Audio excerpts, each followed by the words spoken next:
Bonjour, bonsoir à tous, c'est Antoine alias Anubis pour une nouvelle vidéo actualité Racing Club de Lens. On va parler de la vente d'Eli Wahi, on va parler un petit peu de plein de petites choses. On va commencer donc par l'info principale, hein.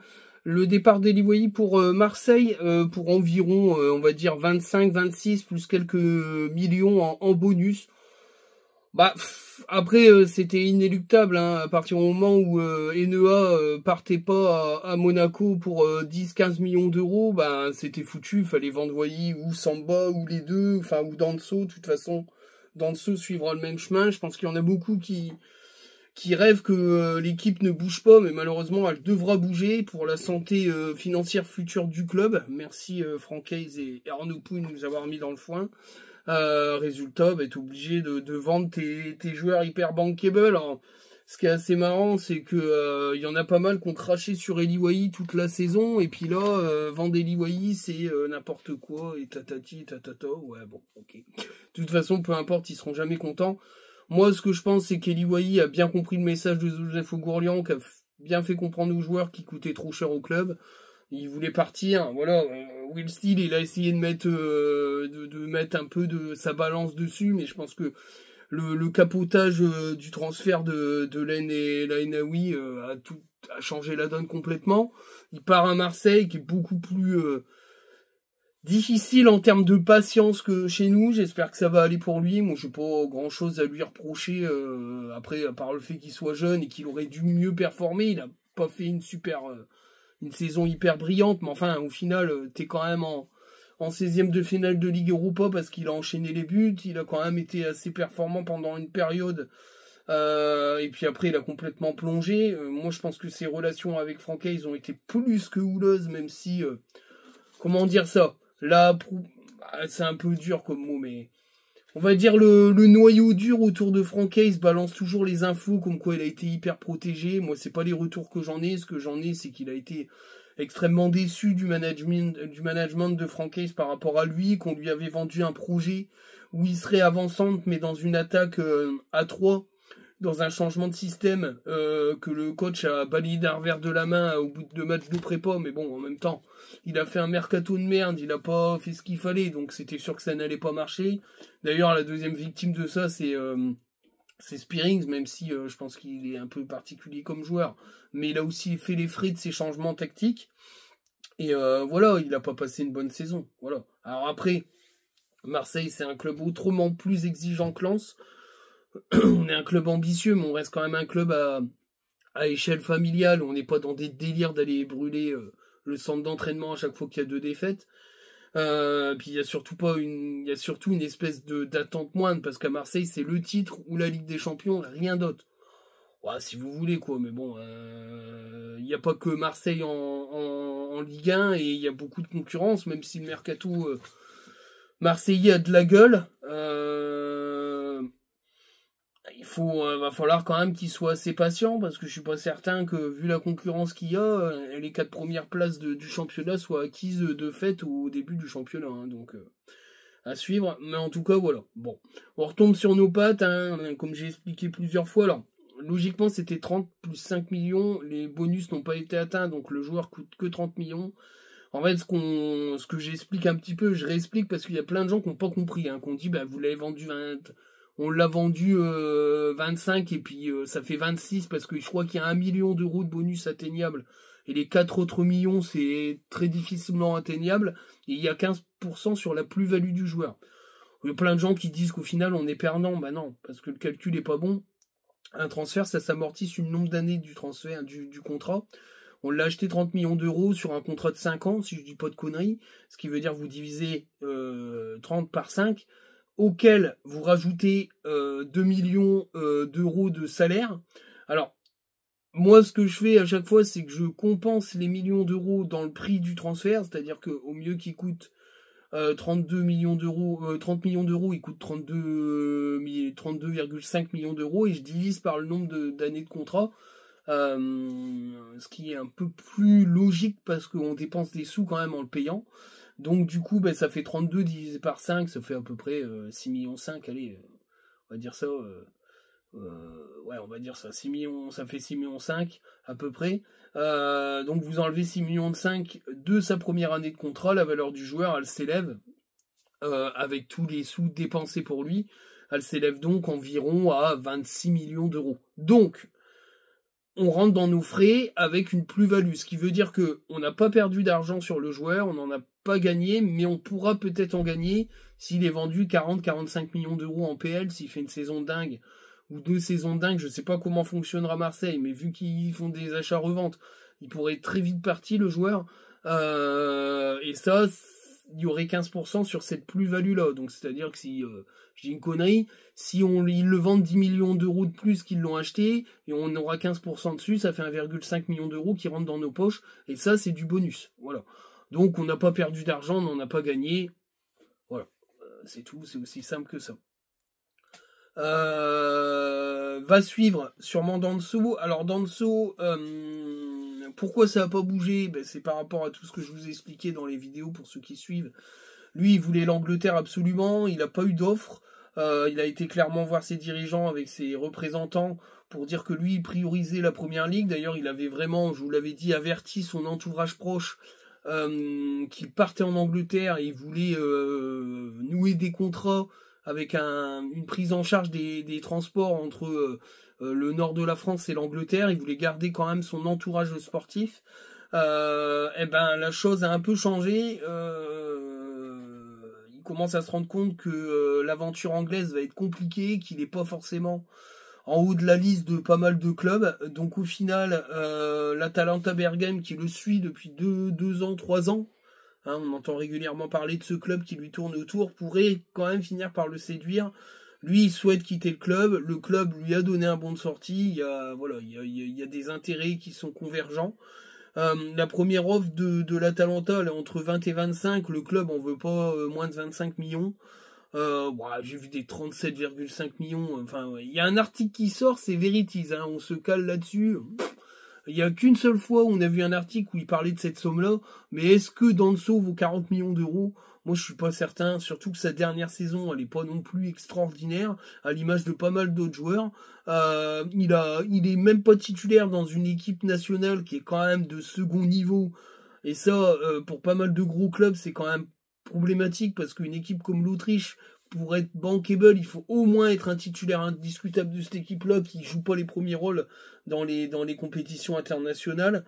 Donc je sais pas. Pour moi, je situe son prix entre 25 et 30 millions d'euros. Pour moi, si on le vend à ce prix-là, moi je trouve qu'on est plutôt bien. Voilà, mais en tout cas, il va partir. Pour moi, je mets un trio. Il y aura un trio de gros départ. Je parle pas du reste, j'en parlerai après. Le trio de gros départ, pour moi, c'est Danso, c'est Wai, Danso et Frankowski. Voire peut-être Samba, mais Samba, en fait, ça compte pas vraiment parce qu'il va être remplacé. Impossible de faire la saison avec Kofi et Petric. Enfin, autant prendre à mettre un jeune dans les buts, hein, parce que c'est pas au niveau. Et je pense qu'il sera remplacé. Donc, s'il est remplacé, il y aura peut-être un petit... s'il est remplacé, il y aura peut-être une petite culbute, c'est-à-dire qu'on va le vendre cher, on va acheter un gardien moins cher. Mais sincèrement, voilà, moi je le compte pas dedans. Donc je pense que Frankowski fera partie du gros à partir. Lui aussi, il a un bon de sortie. Après, est-ce qu'il est vraiment suivi? J'en sais rien. Mais de toute façon, le club va devoir le prolonger parce que s'il le prolonge pas, il lui restera plus qu'un an de contrat. Ils vont pas le vendre cher.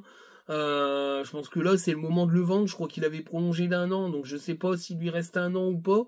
Mais à mon avis, il va partir là. Vous me disiez dans les commentaires si vous avez les trucs de contrat, parce que j'ai pas regardé. Mais je crois qu'il avait prolongé d'1 an. Et que du coup, vu que la saison vient de se terminer, il avait 1 an de contrat encore. Je crois que c'était 2025, je crois qu'il avait prolongé. Ou si c'est 2026, ça veut dire qu'il a encore 2 saisons à faire. Si c'est 2025, ça veut dire qu'il a plus qu'une saison à faire.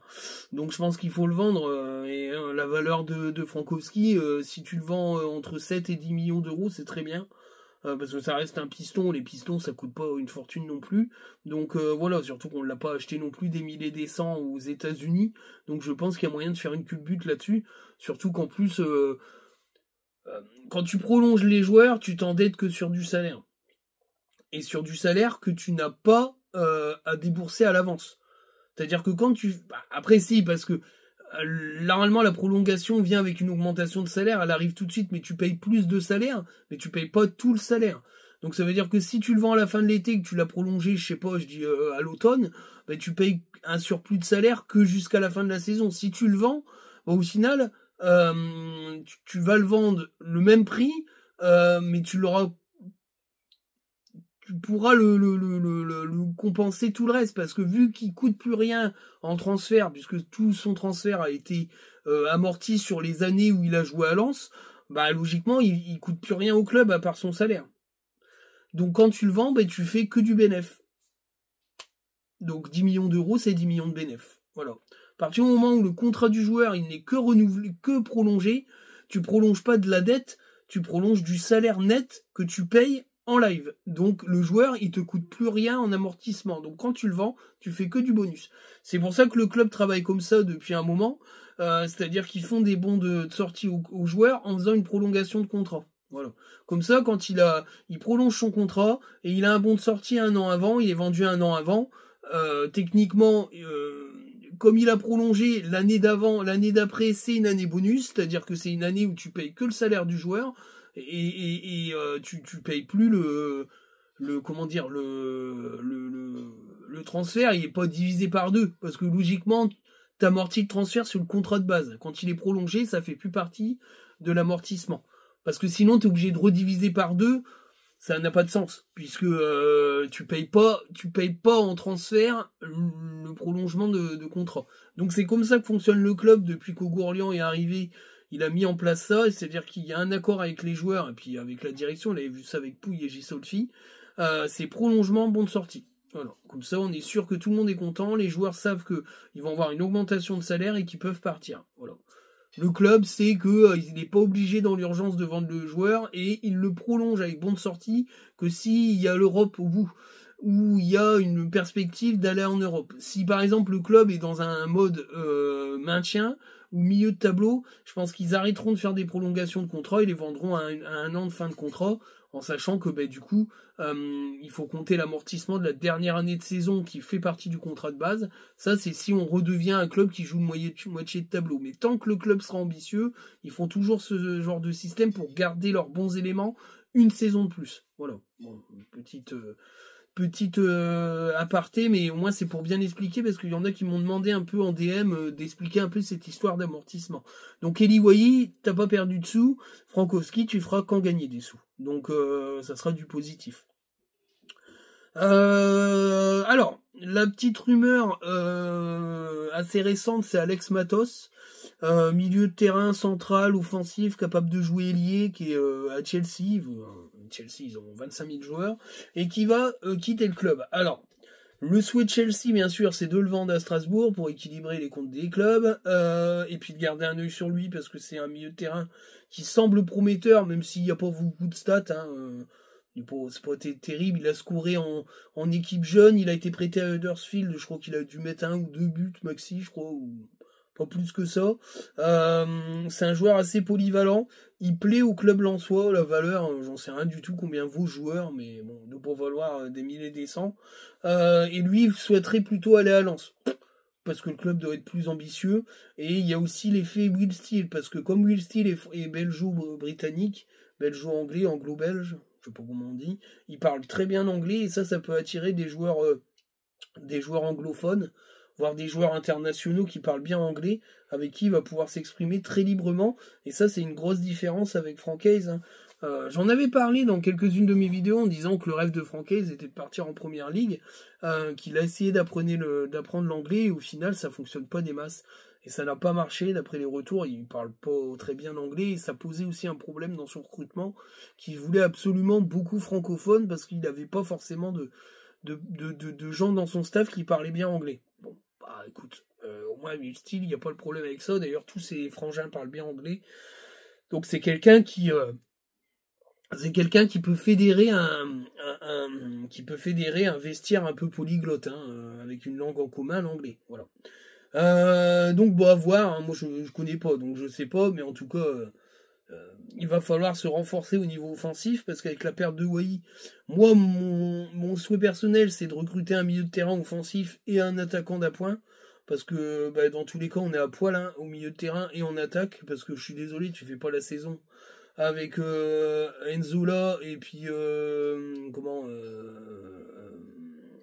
Saïd et Soutouka. Soutouka en plus il se retrouve dans une situation où il jouera plus milieu de terrain offensif, même s'il a joué en fin de match, je crois, à un moment donné. Il a terminé le match, il a fait tout le match, mais je suis pas certain qu'il a un avenir assez long terme en titulaire. Surtout s'ils achètent un gars du niveau de Wai ou un jeune très prometteur, ça va être très compliqué pour Soutouka. Il va devoir se battre pour être titulaire. Je le vois comme ça, hein, mais bon. On va basculer sur l'article de l'équipe de ce matin, ou d'hier, où il y avait une interview de Will Steele, alors qui semble extrêmement motivé à l'idée de coacher le Racing Club de Lens. Il est très heureux. Il aime beaucoup le club. Je pense qu'il y a quand même aussi un aspect un peu coup de cœur dans ce choix. Mais il a tout de suite passé en mode sportif, c'est-à-dire qu'il a tout de suite envoyé des messages, et le premier message c'est: on a des arrivées qui me plaisent, mais il faut dégraisser. Le message il est clair, je pense qu'il a quand même envoyé un gros message à tous les indésirables de la liste hein, que j'ai parlé, qui est toujours d'actualité, et qui aujourd'hui traînent des cas de fer pour pas partir, mais le problème aujourd'hui c'est qu'ils joueront pas. Voilà, ils joueront pas. Et le club peut pas se permettre d'avoir plein de salaires comme ça. Et les mecs, ils doivent comprendre à un moment donné que le club, il doit, on bouffe pas sur la tronche du club. Voilà, si le club il peut plus prendre des joueurs et que le coach juge pas qu'ils sont bons, ils vont pas jouer pour couler le club parce qu'on peut pas recruter. Donc à un moment donné, ils vont sauter, c'est sûr et certain. C'est sûr et certain. Et puis je pense aussi que pour eux, une saison à rien foutre, c'est quand même assez compliqué. Alors, lui, il fait pas forcément partie de la liste des indésirables, mais je pense qu'il y a une décision qui a été prise sur son avenir, c'est Shishuba Yanda. 4 millions d'euros, à peu près, ce que voudrait le club du joueur. Je trouve que ça serait une bonne affaire si on arrive à le vendre à ce prix-là, parce qu'il a aucune référence, clairement, à part le fait qu'en Youth League, il a été plutôt bon. Voilà. Après, je vais pas toujours mettre Hayes en négatif, mais si le joueur il a pas convaincu Hayes et il a pas convaincu Will Steele, c'est compliqué quand même. Et donc il est très très suivi en Belgique où on veut le rapatrier, notamment Anderlecht si je dis pas de bêtises, et puis Anderlecht. Je crois qu'il y a Saint-Gilloise et la Gantoise qui le suivent de très près, les gros clubs belges. Donc je pense que ça va se faire. Il va sûrement partir. De toute façon, il est sur le départ. Il est sur le départ. Donc voilà. Bon, après, c'est du dégraissage parce qu'il aurait eu 0 temps de jeu. Malheureusement, je pense que ça continuera. Est-ce qu'il y aura d'autres prêts? J'en sais rien. Le petit Tom Pouilly, il arrive à faire son petit trou là-dedans. Mais bon, le problème, c'est que l'effectif au milieu est tellement complet. Est-ce qu'il va être prêté dans un club de Ligue 2 ou alors est-ce qu'ils vont dégraisser à mort? Ils vont réussir à lui créer une place, parce qu'en tout cas, moi j'ai trouvé ça rentrer face à Leicester de bonne facture, mais en tout cas, il y a trop de monde au milieu et pas assez devant. Voilà, donc il va falloir virer au milieu puis recruter devant, mais il y a un sacré dégraissage à faire. Il y a plus de 30 joueurs dans l'effectif, c'est chaud, hein. C'est chaud. Alors, petit aparté, enfin aparté, pas un petit aparté, mais c'est vrai qu'il y a des petits malins qui ont repéré dans la vidéo de présentation qu'il y avait eu des nouveaux drapeaux d'ajouter, un drapeau suédois et un drapeau tunisien. Alors, j'avoue que avec le recul, la vidéo de présentation me plaît pas des masses. Je suis un peu comme l'expat, j'aime pas trop. Déjà, je trouve que c'est hyper simpliste en fait. C'est que des incrustations. Et je trouve que... Enfin, je sais pas. Et on sent que on sent que la vidéo de présentation, elle a été créée pour un mercato hyper, hyper flou. C'est-à-dire que c'est très simple, on rajoute, hop, dans l'incruste, on rajoute des drapeaux, tac, le nombre de joueurs, ça tombe à grandir la liste, machin, il y a que des inscrits, enfin, je veux dire, avec un bout de papier, tu tapes tout ce que tu veux. Il y a que l'anime, de sport qui se met en place. Voilà, mais j'aime pas. Avec le recul, j'aime pas. Limite, le Mercatour, c'était plus sympa. Ou Astérix et Obélix, mais c'est pas... Avec le recul, je le kiffe pas. Alors, Petite boutade, tout le monde dit que donc du coup il y aurait un Suédois et un Tunisien qui arriveraient.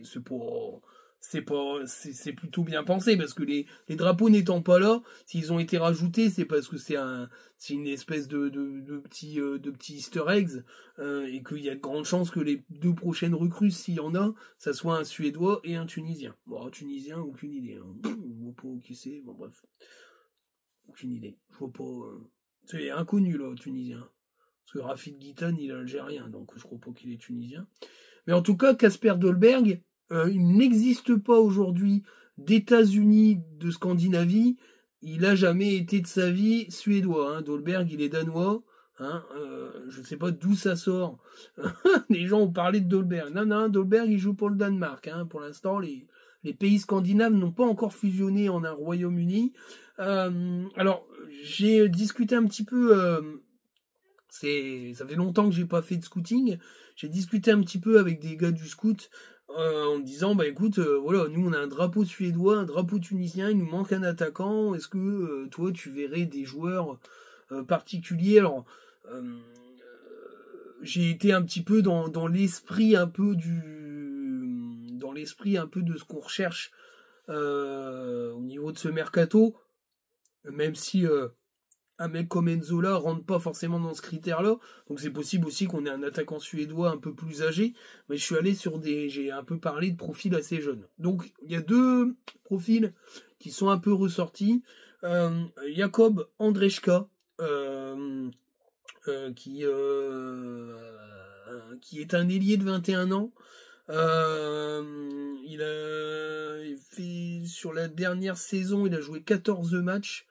Lui, il vient d'Allemagne. Il vient d'Allemagne. Tu luttes. Il vient d'Allemagne et il est à... Eh ben, bonne question, je me rappelle plus.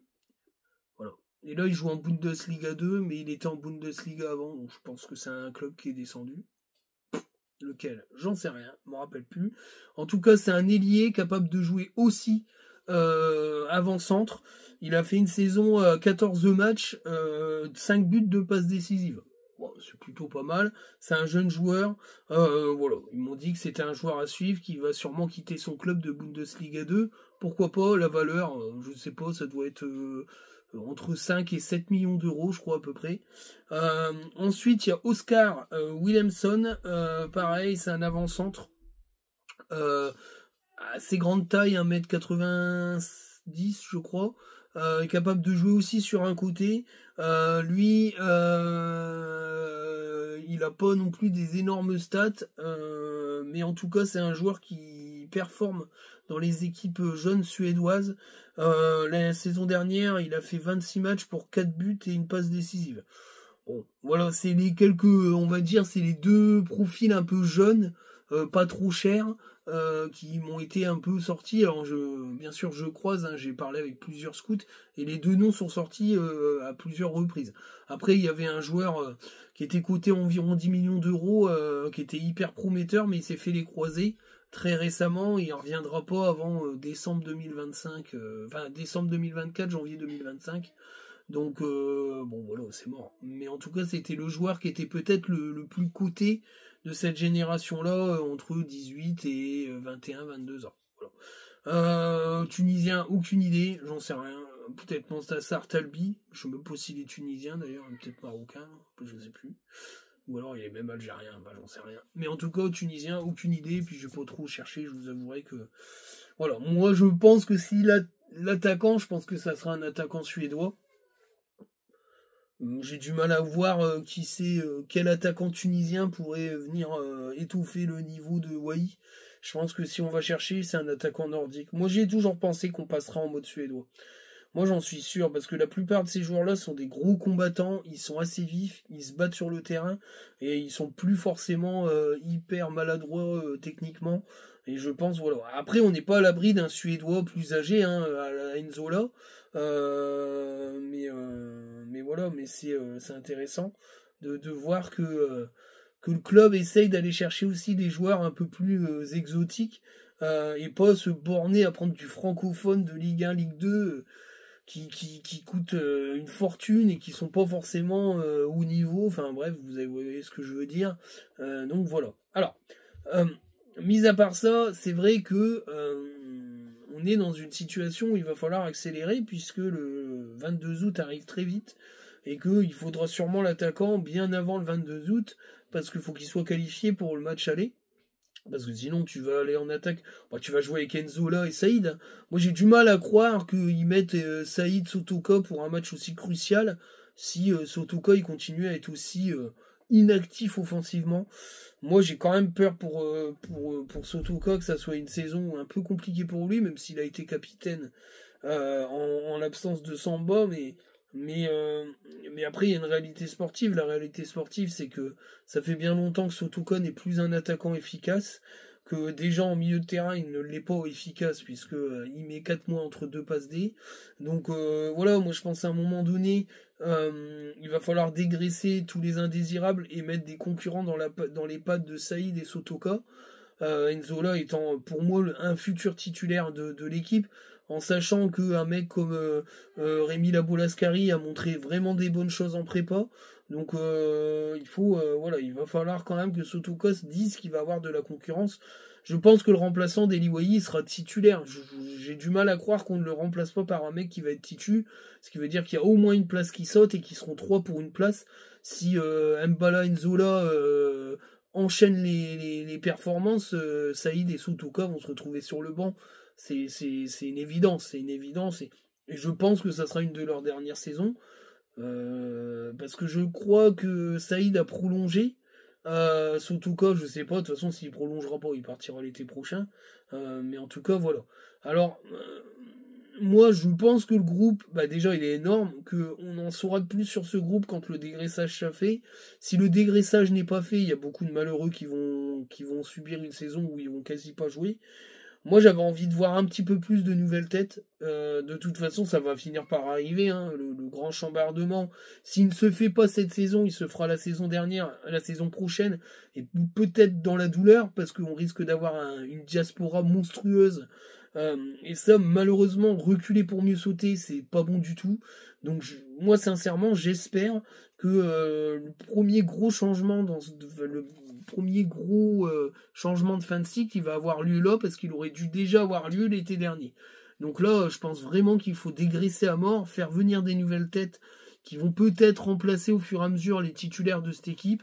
Et puis voilà, que la saison prochaine soit une saison de rééquilibrage financier, mais aussi avec un peu d'injection. Alors, moi j'ai vu quelques tweets parler de maintien, peut-être pas non plus aller jusque-là. Moi je pense sincèrement que le discours de Joseph Ogourlian était un discours sincère, que l'objectif c'est la 7e place, mais qu'ils veulent l'atteindre avec un mercato à la J-Solfi. Moi je pense que c'est ça, et ça nous a réussi. Je vois pas pourquoi aujourd'hui on va effacer tout ce qui a été bien fait avant la Ligue des Champions, parce que la Ligue des Champions, c'est du Eli Wahi, on recrute des mecs 15 millions, ben on les recrutera plus 15 millions. Voilà, Andy Diouf, il est là, aujourd'hui il vaut plus 15 millions du tout, puisqu'il a fait une saison quasi blanche, où il a pas eu la confiance de son coach. Aujourd'hui il revient fort d'une médaille d'argent, pour moi il va tout défoncer. Malang Sarr, c'est un coup à la J-Solfi, joueur libre, machin. Je trouve qu'il a fait une bonne entrée de préparation et que c'est intéressant à voir. Maintenant, il faut virer tous les indésirables. Un qui serait cotable sur le marché des transferts, c'est Pereira da Costa, qui pour moi a une valeur marchande, parce que Fulgini en a une très petite. Et puis Fulgini peut rentrer dans une rota, mais des PDC c'est quand même compliqué. Mais voilà, mais après je pense qu'il faut dégraisser et voir la tronche du futur groupe, parce que pour moi il n'est pas encore terminé. Mais attention, parce qu'il reste encore 15 jours, 3 semaines de mercato. Il va pas falloir trop bégayer, il va falloir très très vite indiquer la porte de sortie à ceux qu'on veut vraiment dégager. Et s'arranger, même si on les vend à bas coût, pour qu'ils dégagent, quoi. Parce qu'à un moment donné, il y a aussi le salaire qui fait que la masse salariale est puissante, et qu'il y a des joueurs aujourd'hui qui n'ont pas forcément le niveau pour être dans du top 7 Ligue 1. Moi je vois toujours par rapport à ça. Bien sûr qu'ils peuvent jouer en Ligue 1 pour certains, c'est sûr, mais pas top 7 Ligue 1. Pas top 7 Ligue 1. Donc voilà un petit peu le topo que moi je fais un petit peu de cette période-là. Qu'est-ce que je voulais dire? Je voulais dire un autre truc. Qu'est-ce que je voulais dire? Bah, je voulais dire un autre truc, mais ça m'a échappé. Tiens, ça m'a échappé. Ouais,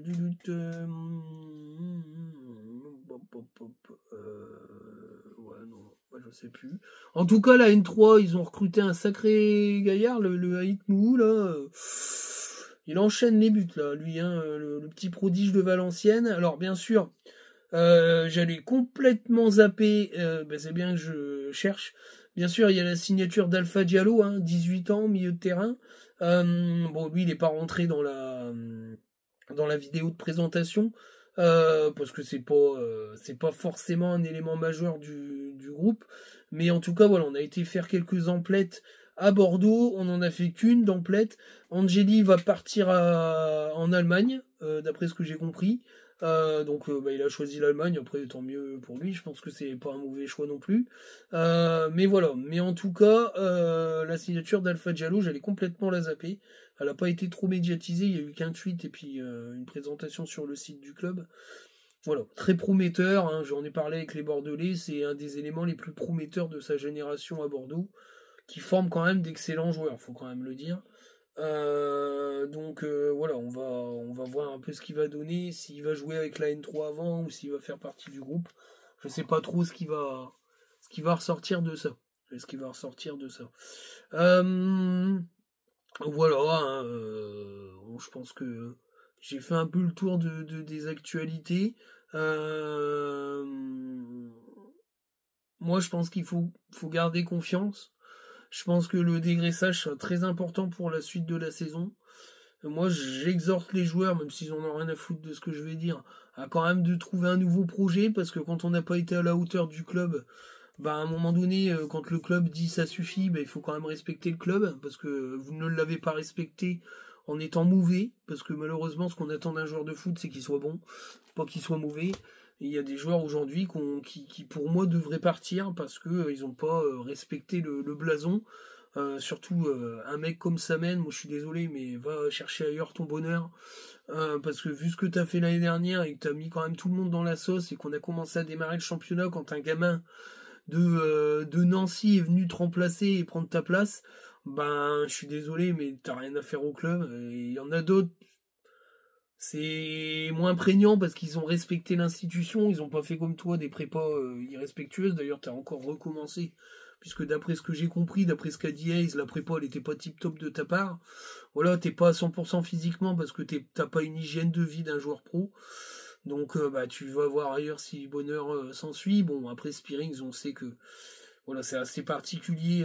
Moi, je jugerai pas sur la saison dernière parce il a été viré par Frank Hayes parce qu'il n'a pas accepté que les promesses tenues sur les changements tactiques n'aient pas été tenues. Mais bon, il a l'air d'avoir une tête un peu de caboche, donc je suis pas sûr qu'il reste. Puis de toute façon, il a pas l'air de faire l'unanimité au sein du staff actuel. Donc à un moment donné, il faut partir. En plus, il a pas un petit salaire. Et puis voilà, pour moi, les Thomasson et compagnie, il faut que ça move. Voilà, Thomasson aujourd'hui, il fait une bonne prépa. Mais pour moi, quelle est sa place dans l'effectif? De rentrer en route en milieu de terrain défensif, ouais, pourquoi pas. Mais si Oji d'Iran il fait l'affaire, il rentrera jamais.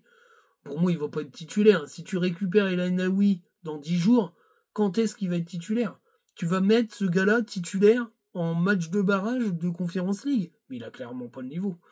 Je veux dire, à un moment donné, il faut arrêter, quoi. Le but, c'est d'être comment dire, ambitieux. Moi, si je vois Thomasson titulaire, je vais avoir peur. Après, j'espère qu'il fera un bon match, mais pour moi, il n'a pas le niveau d'un top 7. C'est compliqué à suivre. Ça reste un bon joueur de Ligue 1, mais moi, c'est pareil, j'aimerais bien qu'il parte aussi. Après, c'est que des envies perso, hein, on s'en fout de moi, hein.